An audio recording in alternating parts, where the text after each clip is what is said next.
Right, so this is just a quick review of the floor controller induction meeting. We were missing the first couple of slides from the actual one, so hence I'm doing them online after the fact. So welcome from me, James Lismer. We won't go through the housekeeping stuff. So why floor control is needed? Number one thing is safety, making sure that we've got efficiency for games running on time, people all where they should be, when they should be, making sure the results come through, whether they're results of games, incidents, referees are on the right thing, making sure the venues are clean and tidy throughout the day, and then you're identifiable for any questions and help, which means you need to wear your orange vest so that people see you and you have that level of respect and responsibility immediately apparent for people. Floor controllers are often the face of the CBA, so you need to be visible and proactive, and then you'll find that you have a much better day and everything goes smoother. Contracts, so we used to have these paid as a sort of koha. Now the IRD requirements mean that we need to have these paid. Hence, you need to fill in the contract and the form to be able to get paid every 2 weeks for this. First thing you have to do, roughly 30 minutes before the first game, make sure that the venue's all set up for you. So hoops are lowered to the correct height if they're stuck to the wall. Seating's out where it should be in the right places, trying to have them separate from spectators when appropriate. Timing for games, minimum of 5 minutes for a warm-up, 1 minute for quarter times, and then 3 minutes for halftime. You can give them more than that for the warm-up if the games are running ahead of time, but if they're behind, it's a minimum of 5 minutes. You can start games early as long as both Team A and Team B both are happy to do this, and the referees and the score benches are all there. If you don't have any one of those parts, then you do have to run them according to the time that it has.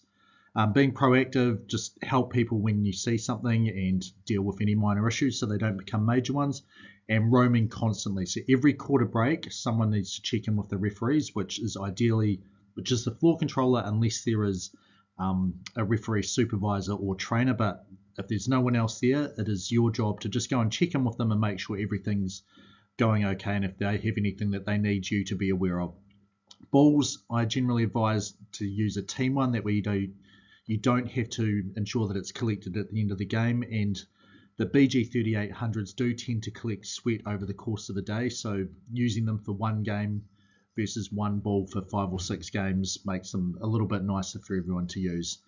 And then start of each game, make sure the coaches know the approach to the game. Is it a no zone defense and under 15s, things like that. So just making sure the spirit of the game is played as to how it should be.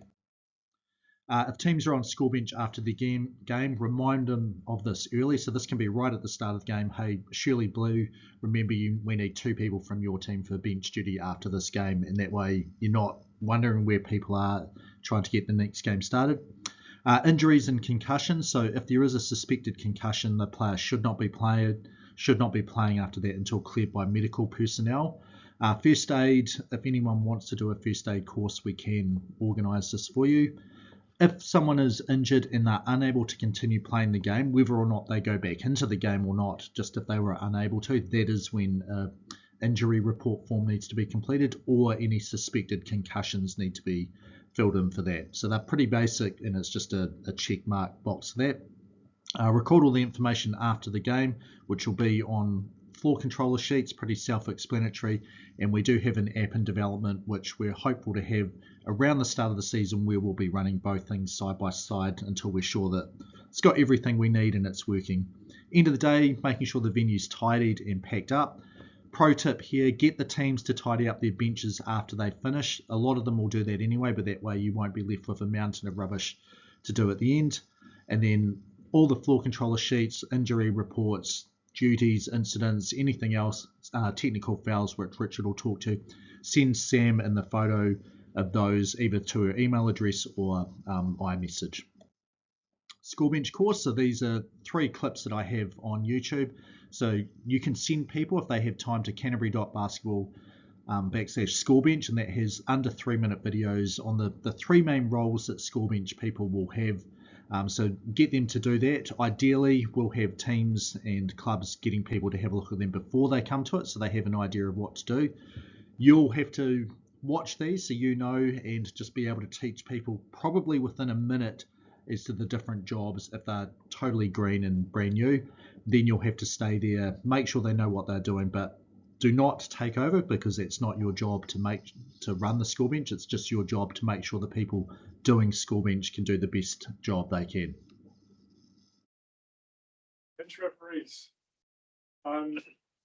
It is inevitable that sometimes, whether through an injury or through somebody's having a relative that has died on the Friday night, that sometimes somewhere a gap is going to happen. So if that happens, we have bench referees. And so your job as a ball controller is to issue out one of these. These are bench referee vests. Who wants to wear one? As an example, if anyone wants to wear it. I don't think you need to. I think everyone's got the idea. Yeah. Basically, we have the bench referee stepping up from the score bench, and will be assigned per the draw as to who can step up. But they'll wear one of these. They'll get usually an electronic whistle, maybe sometimes another. Normally electronic, so then you don't have to worry about washing them after they've been in people's mouth. If they have their own whistle, that means they're probably prepared, which is great. Yeah. But otherwise, electronic whistle. And it's important that with the electronic whistles, number one, at the end of the game or day, you turn them off. And then you also make sure you get the vests and whistles back into the ball control box. There's some big So with the whistle, normally switch it on to setting number 1. Just face yourselves. Sorry about noise. And then just press the button, and that's it. Yeah, and just encouraging them to have a hand up when they blow that whistle as we move into some basic points for a referee standing up and coming into this cold. This is a quick guideline for referees as to what they ought to be looking for. Number one, we want them having a clear whistle, be that electronic or otherwise. They have a clear whistle with a hand up in the air to stop the game. And if they're stopping the game with a closed fist, that's indicating a foul. If they're stopping a game with an open hand, that's going to be indicating like travel or jump ball, just direction of play, all those violations we have. But that's the most imperative that, hey, anytime you think you see a foul or violation, you have your hand up and blow your whistle. I'm doing this a little bit out of order, but that's okay. You also want to referee the defense. It's the principle that both are entitled to a position on court. Defense and offense are entitled to a position on court. Defense is going to be the clue as to whether it's a foul and who has committed a foul. So you say has the defense got to the spot or not? You want to have an awareness of the clocks, both game and shot clock. How much time is left on the clock? Was 0.3 per second? Is your time enough to get a shot off on the game clock? If you have less than that, you've got to have a tap in. And also shot clock awareness, as we point out with like the shot clock demonstration, where yes, mostly everybody will know about the shot clock rules, but it's also handy to have in the back of your mind. The next thing, being on the left-hand side of the court and being responsible for your left-hand sideline. So we have 2 referees, usually in basketball, and they are they're positioned usually on the left-hand side. And it's the case that we want them responsible for any out of bounds on their left-hand sideline or their back baseline. So if I'm teaching bench referee, well, not teaching, but giving them the thing, hopefully Bryn or someone like Bryn's on a court, I just tell them you're going to stand diagonally opposite Bryn. He's going to have this sideline, you'll have the other one, and either end lines obviously like that, and just to call. Ball goes out of bounds, they have to blow their whistle, and anything else they see that they think they know, just blow their whistle and put their hand up, and then just explain what it is. So really quick, and hopefully they can learn a little bit as the game's going on, how to signal 3 and how to signal 2. But key thing is stop the game when it should be stopped, score points when they should be points, and stand in the right place. And communicate, and this is a big one, communicating your calls effectively. Don't worry about the bench referee getting the perfect signals. We want them communicating with their voice. So I want a whistle for a foul, and I come to the bench to report it. I say red 12 or whatever, and I use my voice to communicate who's called the foul. Excuse me. That's what we're talking about. But if you hit them with those 5 points in a couple of minutes, that's a basic outline for bench referee to stand up. If you happen to have more time, you can then get, and depending on the experience of the referee with them, you can then talk about how fouls are about cylinder principle and feet first and facing, and some other violations you might run into on a normal game of basketball, and also when and where the shot clock resets. But you focus on getting these 5 points to a referee.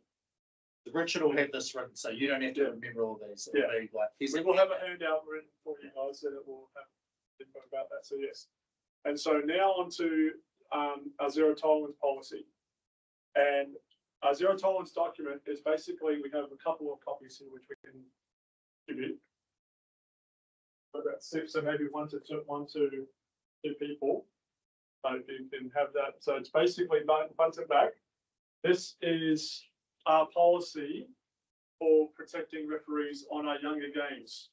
It's all about making sure that players and coaches and even fans are not abusing them, because that's where a lot of troubles hit when on our referee pool.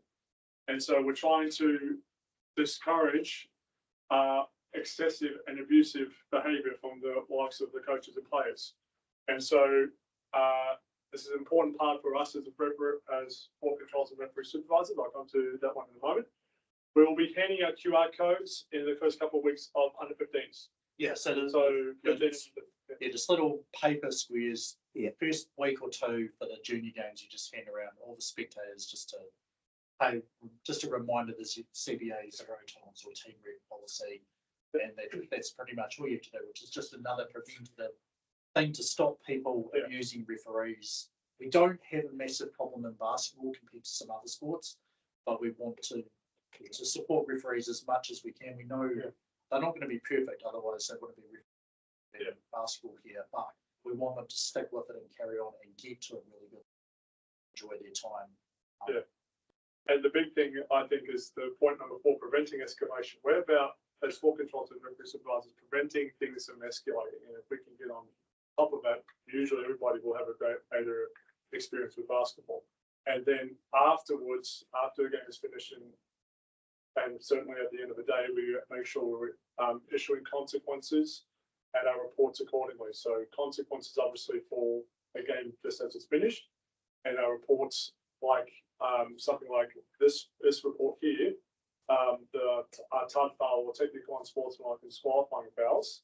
That's something to be done throughout the day.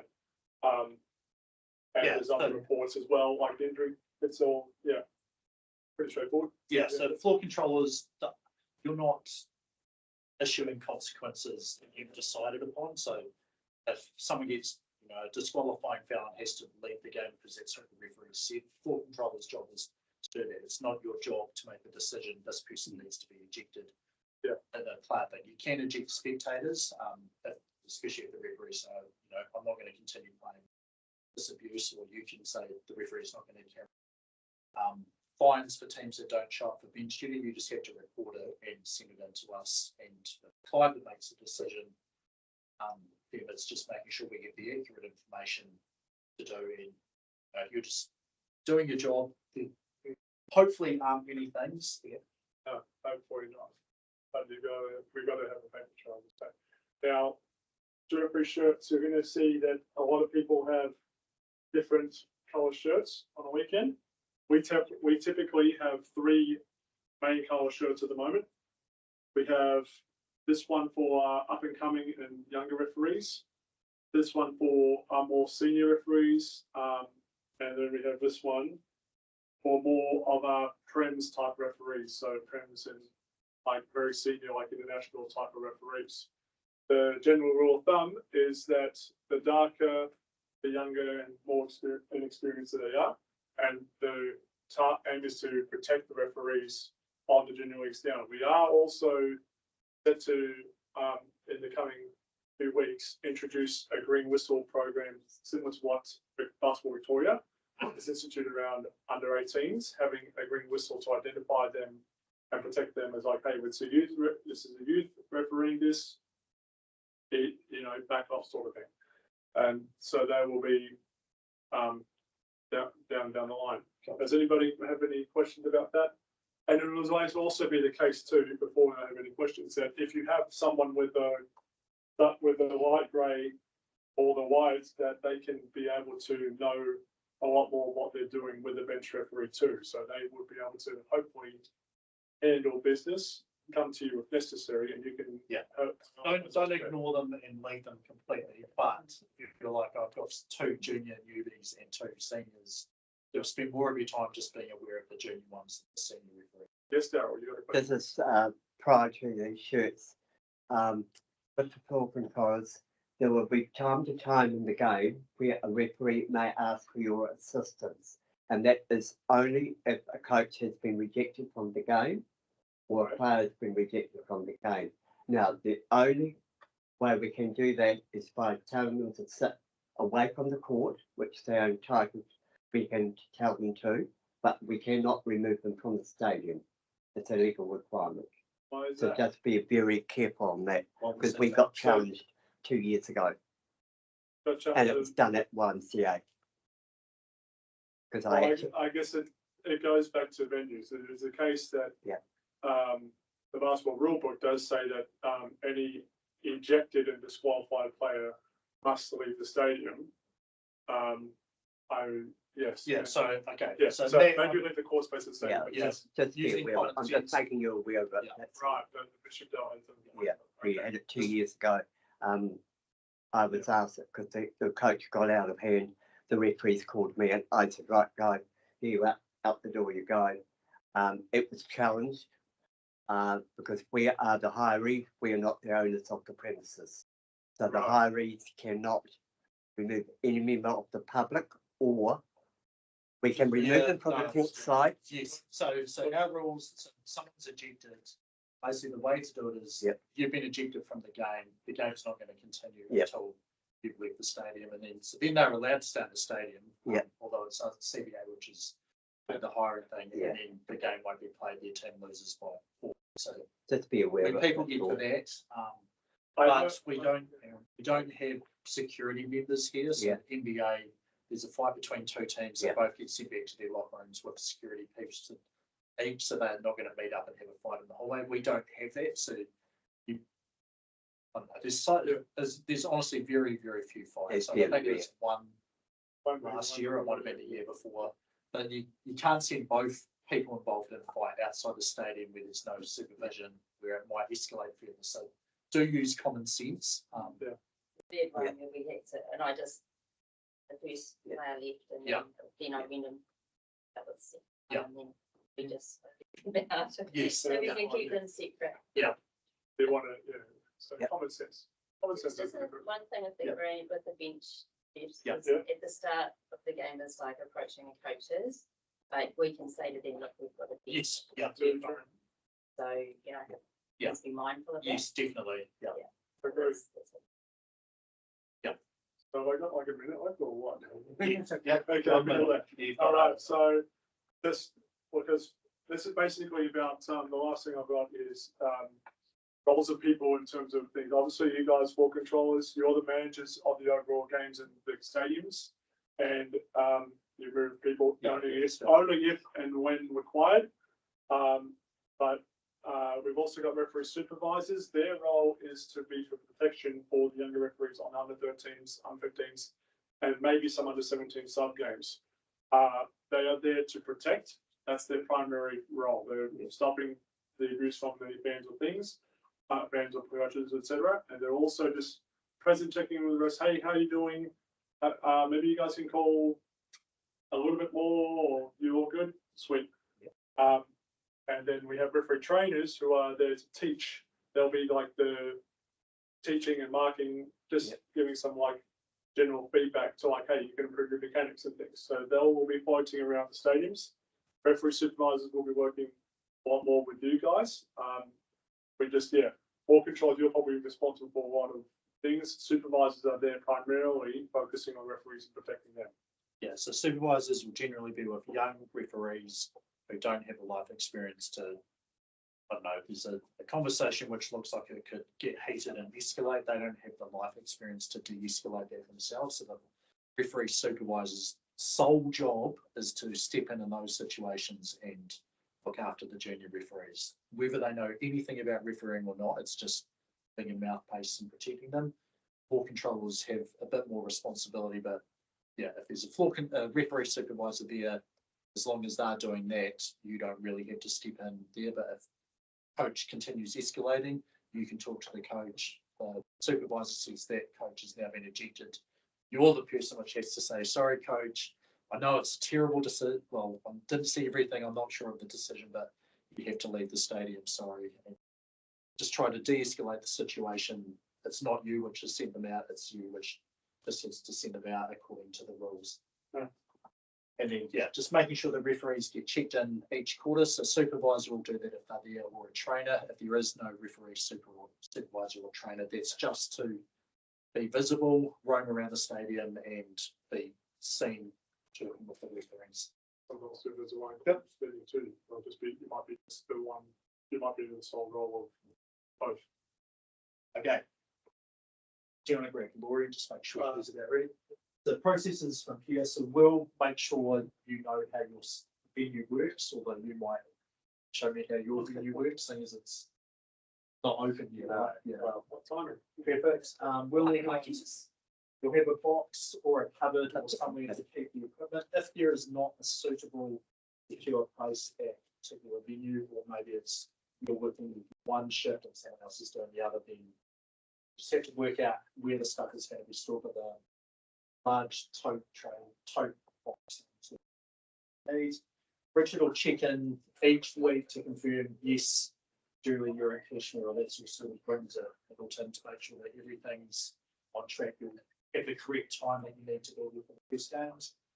I'll be in touch with Richard, or this is Sam and Laurie, I should have done that. Well, I've just about got the plan of where people will be generally throughout the season.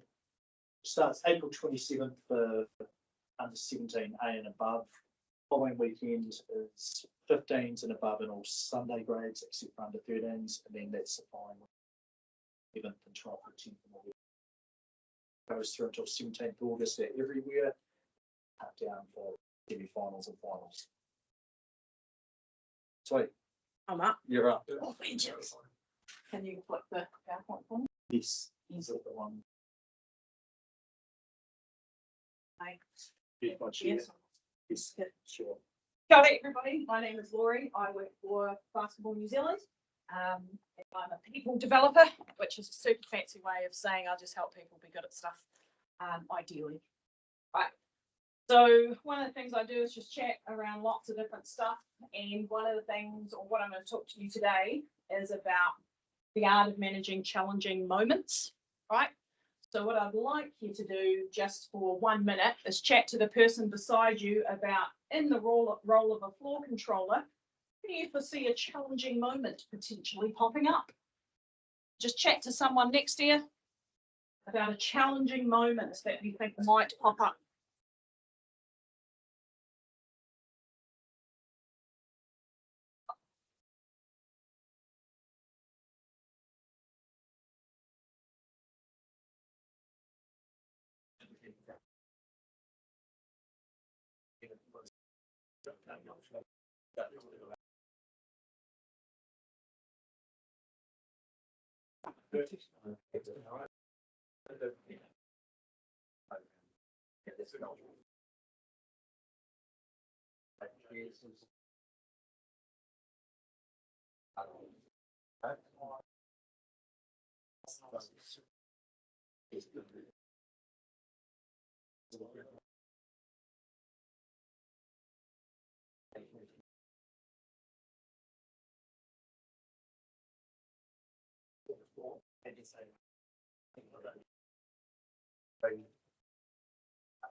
Well, it's the only way to hear.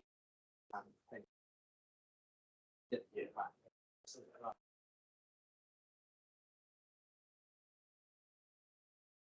Kōrero, anyone willing to share where they see a potential challenging moment or conflict? Daryl. Like the first thing, sometimes a player will dispute a referee's call in terms of they go off the deep end. And sometimes the referee will speak to the coach. Yep. And if they don't get a reaction from it, they will call the floor controller in. Yep. The floor controller will then go to the player please accept that call. If you do not, this is the consequences. But please be patient and understanding. Look at player, and then you go and talk to the coach and say, coach, this is your player. Please bring him into line for the rest of the game. Don't upset the whole game. And it has happened. I've seen it many a time. So potentially with a player. Yeah. Daryl, thank you. Anywhere else? You look like you've got one, Ethan. Which is. Yep. I'll be a little bit one-sided. Yep. The team. Yep. Yep. Right, so you might get a coach arcing up a little bit. Yep. Might get a player arcing up a little Yep. bit. Who else can arc up a little bit? Public. Supporters, parents, because as a parent, I just need everyone to know in here, I know everything about everything all the time. And that's how parents kind of roll, right? When we think of, again, just chat to the person next to you, when you think of the word conflict or challenge, what does it actually mean? You've identified who this might come from, but what does the word challenge or conflict actually mean for you? It's going to be different for all of you. Just have a chat to the person next to you. What does challenge or conflict actually mean? Yes.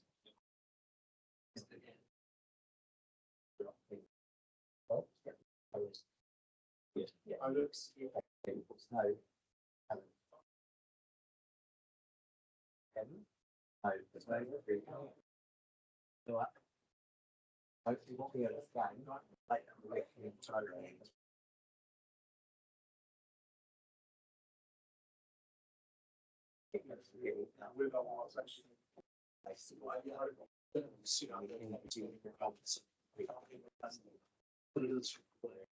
Ten seconds. Again, that's a made up amount of time.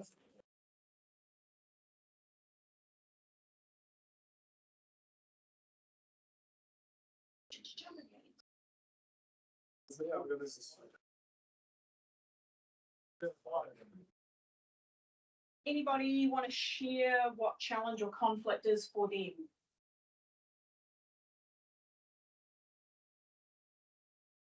Yeah, a disagreement. So a disagreement at a low level, a disagreement when all of a sudden voices are louder, or just disagreement in general? Well, some of them start low enough, Escalate? Yep. but you know, from anything from Yeah. years. Yeah. Yeah. sometimes you can get the team players really jumping up and down and what to do. So right guys, calm down, see what's happened. Now just take a deep breath, step back. So some Sometimes, elevated yeah, behaviours as well. It's players, yeah. And that's where you can sort of step in and protect the referee, Gotcha. but also and protect the game. Sure. Anywhere else? Anyone conflict or challenge? But the actual game is a conflict. Yeah, two teams trying to win, right? There's some conflict right there. Yep. Anybody in here fully comfortable with just walking up to a random person they don't know in a crowd and going, oi, pipe down or get out? Right. We need more humans like you in the business. Yeah. Yeah. So, You should know. yeah, yeah. Sorry. Daryl's kicked me out of the stadium once. Yep.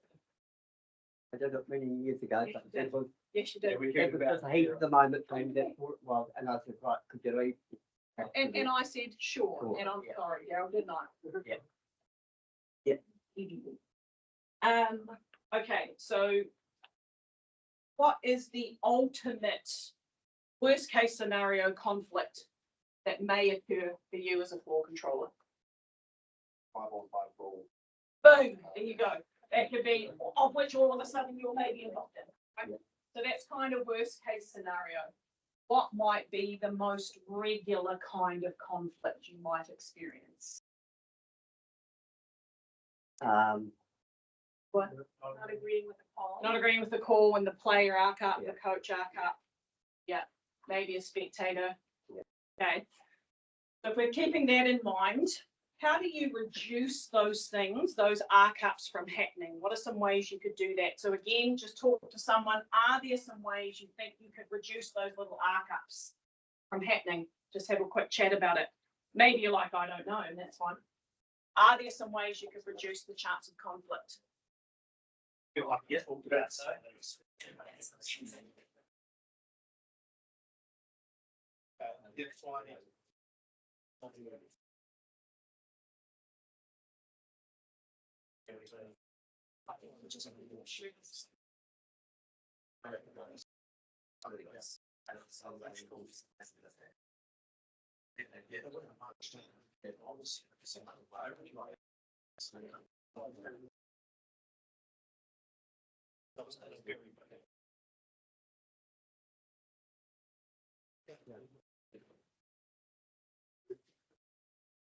Thirty seconds.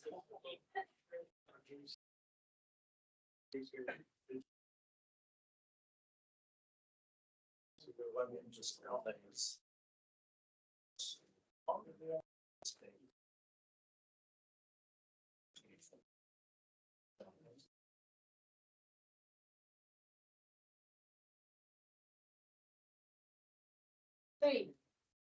What are some ways potentially we could avoid conflict? Here's a lovely thing over here.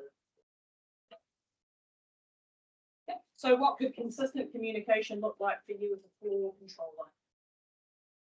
Coaches prior to the game. I'm more or less to be dick to you if you've introduced yourself to me prior to me being with you. Not saying I am. Yeah. Yeah. So constant communication, introducing yourself early.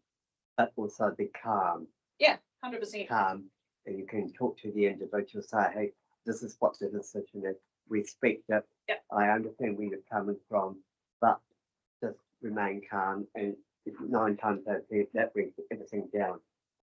So prevention is better than a cure, right? So proactively introducing yourself, the way you engage with people calmly, and trying to remember that it is not a personal thing. When you as a floor controller have to engage with somebody, you are doing your job. They think they are doing their job, because no one goes, you know what, I'm going to go out here today and ruin all these people's days. Maybe some people do, to be fair, there potentially could be some people out there, but they are acting that way because they think they've been aggrieved or they think they're helping in some way, right? So introducing yourself to someone, I think James may have given you some suggestions, trying to remain calm yourself and knowing where support comes from. Yep. You guys have talked about that a little bit. Not really support, but it's probably me, Richard, or Sam. But the thing is, you're just following what the rules that Correct. Canterbury Basketball set out. So Yeah. you're not deciding this person's bad Yeah. and this person's right. Yeah. So that's a great fallback. This is, I see you're upset. This is not a personal decision. I'm following the Canterbury basketball rules. And if you've got any problems with them, you're going to need to talk to James or Sam or whoever it is. That's the end of it, like that, which is easy to say in the moment. Well, some aggravated parent is losing. That's what I normally say to the parents. Sometimes they get really angry after it. Please contact the CBA office and they can deal with it on that point. Yeah. We're just here to doing a job. Yeah. Absolutely. Most people do not then contact the city. Yeah, It lets them go away and okay, I might just do that then. It's great. But we can now carry on with the game. Yeah. It's a nice situation. And in some of the venues, you'll have the signage up about receptive Yeah. reps and all those things. You're just like, this thing over here, like, no, I didn't make the rules, but these are the rules. And here we go. Next point, clicker. Yeah. Okay, that's what we just talked about anyway. It's the next one. So under the keys there, being professional and following process, what does being professional look like for you guys in this floor controller role? I'm the best. Boom. Yeah. Say Say not people a- ask Daryl, because you've got. Being professional look like in this role? Stick into your role. Yep. Stick into the rules. 100%, which is easier said than done, but absolutely. Okay. Although there's some good ones anyway. Daryl? Looking professional, act professional, and understand and look after both players, referees, and yourself. Yep. And that it's representing, we are representing Canterbury. Yep. And that we have to act in a professional and look professional as well, that we know that the public have confidence in you doing the job. Absolutely. If I'm wearing the high vis vest Yeah. and I'm just losing my nut at someone and every word out of my mouth is the F-bomb, which in some instances in my life that is true, but not potentially when I'm wearing the high vis floor Yeah. controller vest, right? So being calm, following processes, all those kinds of things, and addressing the problem, not the person. Yeah. You are doing this and you are the, no, like, I'll probably just add like professionalism. So it is really helpful to have a friendly relationship with the coaches and stuff, but be mindful of the time to have these relationships. And while their teams are warming up and they're clearly like got some time to kill, that's a good time to introduce yourself if you don't already know them or catch them. In a 2-point game with 10 seconds left, that is not the time to go up and say, hey, just wondering like if you had a good day today or whatever. Like, be friendly at the right times to make sense.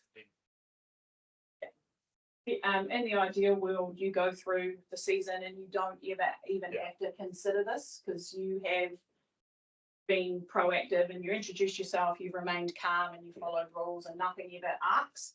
But when it does, you kind of prepared for it. That's the whole point, right? To prepare and understand that's not a you problem.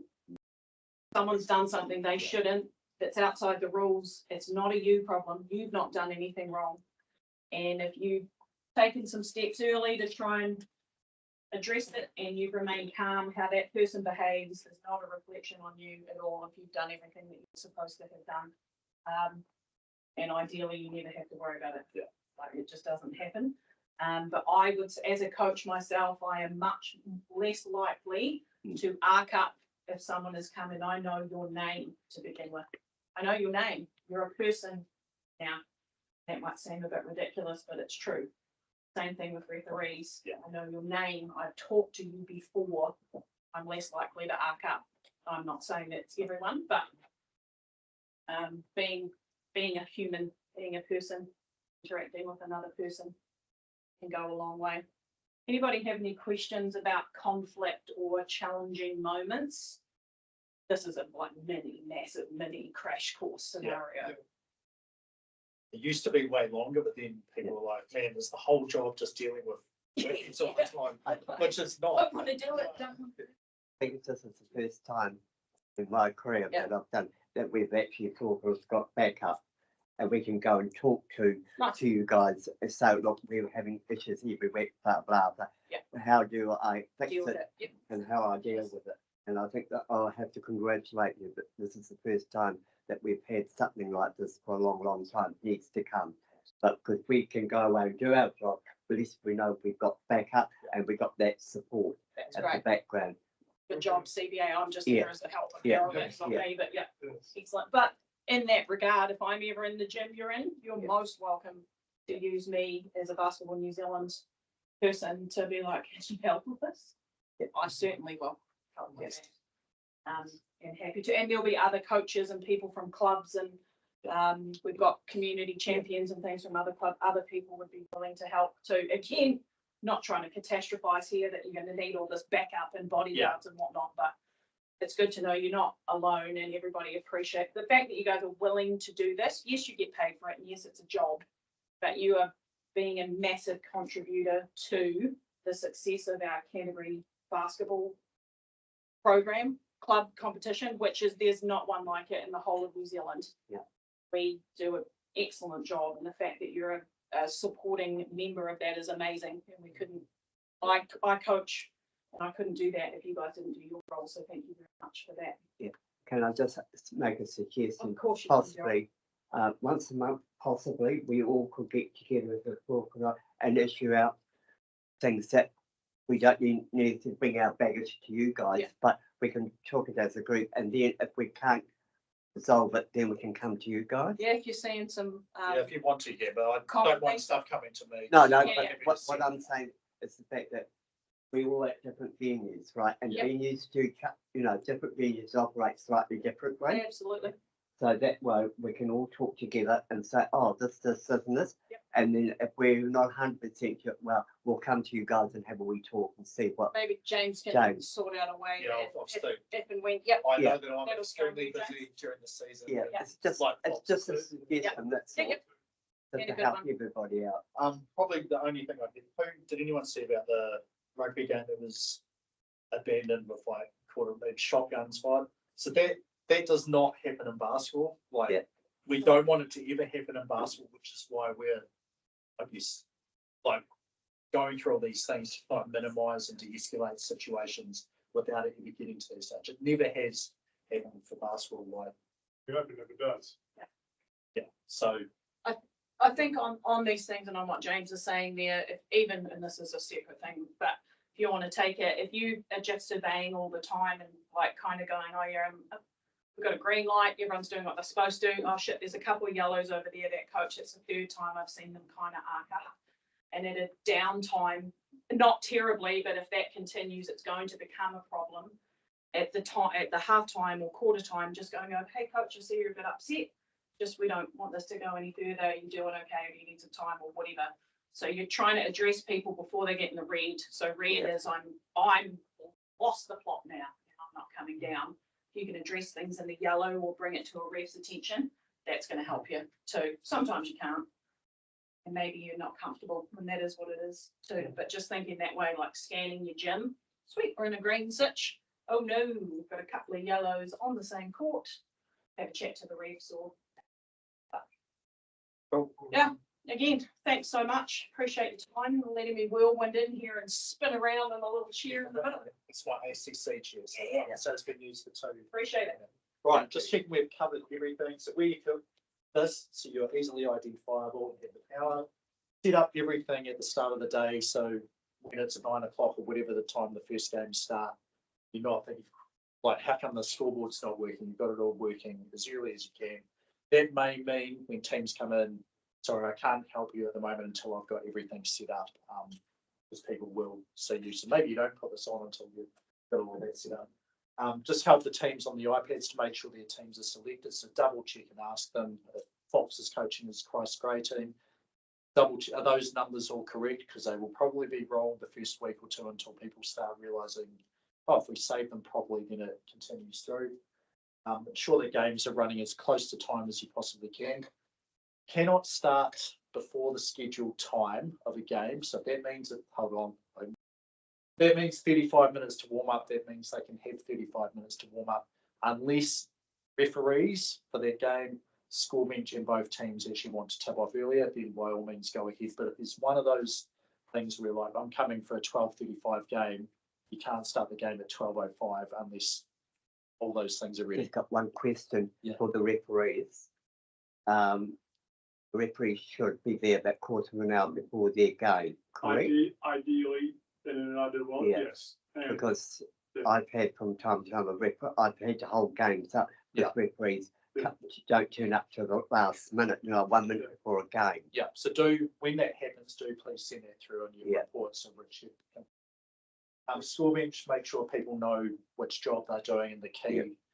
like brief things and point them to their website if they've got time to look at that particular job. Check that people are in the right places, the right Yeah. teams on score bench, the right referees are in the correct. If you want to make a change because maybe you see, I don't know, 2 juniors here and 2 seniors here and would be better popping one with each other, then by all means do that as long as it's justifiable. If you're unsure, contact Richard or myself. Contact Richard if you can't get a hold of him because he might be refereeing, then try me or Sam. Just if you're not confident that making the switch would be the right thing, do that, and then just recording everything on the sheet or on the app. Right, do you want to do a talk or I'll just carry on? Just carry on. Be available during games to help with injuries, complete those forms if you need to. So remember, if they couldn't continue playing, whether or not there's time left in the game is the key thing to decide. Yes, they need to have an injury form filled out or potential concussion. Escort players or coaches or spectators out if they've been ejected, which is not your job to decide to eject them unless it's a spectator or just doing what someone else has said. Help make sure the games are submitted and it says yes at the end of the day. Protect young referees. If there's not a referee supervisor there, any reports they need to do. Make sure everything in the box is there that you need. If you're missing something, send through a note of that, so Sam will get that up. Send everything through to Sam or on the app, so until we say, we'll explain all of that when we get to it, and put everything back into the box where it lives. It's safe, game balls to the cupboards, all boxes. You want to do the last bit, Richard? Yeah, I'm happy to. So yeah, as part of the pack down, we're turning all the iPads to the cupboard, placing on charge, because it's important that they are charged ready for the next competition day. We want to turn off all our game clock shop boxes, basic simple pack down procedures, including all our rubbish, making sure we have a good thing that something we might be proactive about, talking to teams, hey, pick up your rubbish after the games. It's not a bad point to do that. And also handing in any lost and found to the venue or council workers or leave it in an e-file and if it's drink bottles, stuff like that, just leave them somewhere neat.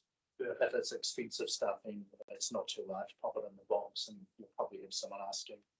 Is there any questions before we wrap up? And things I'm just going to give you at the end is explanation from Nikki about why floor controllers are contracted. What was it? Contract, which is really basic, just so you agree to their floor controller. And then it's the schedule of payments, texting, which is highlighted blue, which one to fill in. So you will get paid for tonight. I haven't heard from Travis if you guys are doing it through Price or individually, but yeah, okay. Brent, you're doing yours. That is an issue. So yeah. Are there any questions? Anything? Just want to ask about mouth guard. Yes. So the same like with ACC not covering. Yeah. So obviously it's a big deal for parents and everything. Yes. Are we enforcing it? What's I your would rule? say, so first things first, for those who aren't aware, the BBNZ policy, which Canterbury basketball adopts, is that under 20s. Yeah, it's 18 and under. So 18 and under is compulsory, but for us, we do 20 and under at everybody, because some of those 20 and under teams are going to be constant high school competition. So though we say under 20s and under, you have to, mouth guards are compulsory, without them no play. In terms of who would be enforcing that, I would say probably would be, first job would be referee's job. It would firstly it would be referee's job, then it would become probably yours / a referee supervisor's job. So referees would be the primary. I'd say it would be that. So the referee should do it. If you notice it's like there's people constantly with mouth guards out who should have them in. Extract with the referees, remind them, and then you remind the coaches as well. But floor controllers not setting people off the court. It's a referee's job to do that. We can just sort of say. Yeah, just remember. Yeah, like, and then generally we just have a quiet chat. Yes, yeah. We can still do that. Yes, yeah, definitely. I mean, I wear a mouth guard because I The don't best want way to to cover that is very simple. Before the game starts, Yep. I used to walk in the middle, so right guys, get mouth guards in, keep them in. Yeah, Otherwise not as it's loudly as he yells it really loud. I yell very loud. Make sure they- I'm someone who wears a mouth guard by choice, and sometimes I forget to put it. So I do know people do forget. So We Yeah. said to our teams as well that we said to the coaches as a school, we've Yeah. decided that whether the other team is or not. Yeah. Yeah. Yeah, we want to enforce it, but Cool. yeah, just when we get the younger referees on. Yeah. Sometimes yeah, so feel as a comfortable. yeah, so as a floor controller, you can tell them like if you see someone without it and really you can quite work and put your mouth out, and if they don't, then you can say right, son, whistle that player's on, which is what I do, and then I'm a bit older than some of the referees, but then they, a quiet word is probably all that you need to, and if they're deliberately not doing it, then you just tell the referee to send them off. Not a technical foul, just an enforced substitution is probably the easiest way to do it.